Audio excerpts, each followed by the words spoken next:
أرسمك أرسم أمل بسام ونرسم حضارة ومدن وبرا. Welcome to your weekly program, BelAhdan, the show that brings the other side of Arab American to your living room. As we know, we are here in the media for 15 years. We've been telling Arab and Muslim Americans story in this country.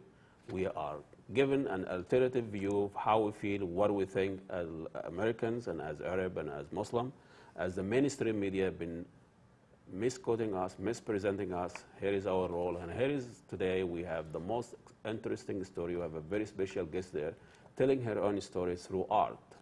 And this is, we have here Leili Prischet. She's the artistic director, executive producer of Hidden Hearing. And this is really a multimedia production that's here in the Twin Cities. There's really a Broadway quality, and she's going to talk to us about how did this play or story came about, and we'll talk a little bit about her story with art. Welcome to BelAhdan, ladies, and am I pronounce your name right? Oh, yes, you do. So I do. Thank you I know we met long time ago, and we talked a little bit. It was years ago, and I was a fascinating and an interesting person.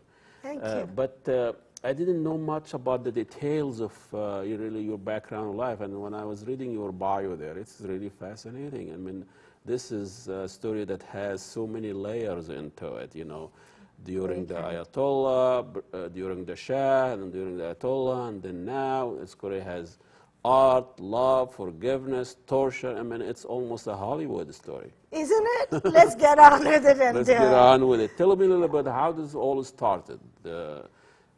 Tell us a little background in Iran when you were born in Iran. Right? Yes. Okay. I am native of Iran. I like to call it Persia because of the history. And a lot of people in Iran like to call it Persia too. Yes, because that's where our history is and what we are proud of. You just don't like Arabs, that's why. No, it's nothing to do with not liking them. You are my brother. Okay. We are brothers and sisters. No, the Egyptians also like to call themselves Egyptians. Yes. You know, I mean, you know, new names are new. Yeah. And let's get on. Let's get on with the real stuff. All right, you asked me. I was blessed to being brought up in Tehran, the capital, and I had a magnificent parents and family, a big tree that I'm only a branch of. And of course, this show is in the memory of my mother who passed away, and all mothers. I believe at the base of everything is mothers, our mothers who nurture. Yes, mothers, mothers. Mothers. But your own story is also, you know, I'm sure you're probably a mother, but your story itself and the way you are dealing with the pain and the agony that you've gone through during the Shah and during the revolutions, and it's gone a positive channel through art. How would that be? It's very hard to do. Well, pain is pain, and you cannot compare pain and say my pain is more than yours. Yeah. No, pain is pain, huh? Pain is you pain. cannot compare pain. No, but like that. It's amazing. There are moments that I felt that it would be a blessing to be dead. And you know, when you're standing in front of firing squad, you welcome it because that will be the end of it. But when life goes on, you realize that even if in the dungeon, alhamdulillah, there's hope, huh? There is not only hope, there is someone watching over you. Well, the guard. What? The guard, the security guard. No, God. Oh, God. Allah, or a blessing, or there is something that keeps you going. But how do you escape the reality, the pain, the fact that people, they can do anything to you and you are helpless, you know?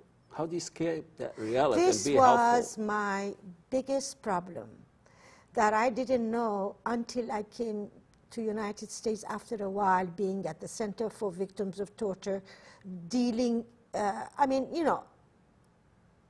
I was not physically healthy.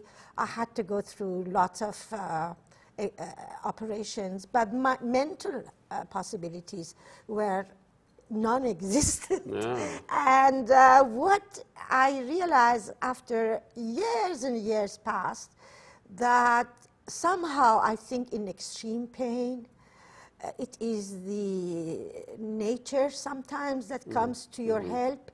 My sort of soul used to go up, like say that, and I became not a body, physical, looking into it, like this was happening, but it wasn't me. Your body flying away. And Body flying away, sort of that you can get the pain and just observe it as observant. Ignore it. You can't ignore it. You But I can't think ignore we jump in years here. I mean, tell us a little bit, how did you get into, you say, firing squad? I mean, how did you get in there? What led you into this? Well, my story, Yeah, we're going to well, have that's what I'm a interested. continuous program We'll going have on. We'll have a series for you. Yeah, but let me tell you about the good times. I was blessed, although I come... I don't know what the blessing and a good time to do with being on the firing squad. My darling, the blessing is that to have a personality that can go and bear ups and downs of life. That comes with upbringing, that comes with education, that comes with understanding of family who brings you up. So what happened? Okay, I was on top of the world. You want to talk about it? What? Which one? Well, you know, Okay, I was known, very famous. I studied in England. I was sent to study, to become a teacher. By whom? Sent by whom? Family or school? Of course, family. Oh, I see. I want to tell you something, how wonderful it is to be broad-minded in Islam. In Islam says, send your children to travel in search of China. Yes, even for China, to study and be educated. Now, my family is very religious. My uncle, grand-uncle, just translates Quran into Farsi. That's the first translation. Wow. So people would know. My grandfather was the leader of Islam. His base was in Najaf. So we were... In Iraq? Yes, in Karbala and Najaf. Yeah. So we are brought up with religion. You have missions. Your family has a mission. Yes. Okay. And what it is that when I wanted to do dancing, the first time I went on television, my grandmother called my father and picked up the television and broke it down. That's what I do. Yes, because it is forbidden in Islam. Well, but that's then, what they think. Then my father realized this is what I want to do. He sent me to England with Royal Academy of Dancing. Your dad did that? Yes. When he was an Islamic scholar or Islamic da'wah? Yes. Because this is art.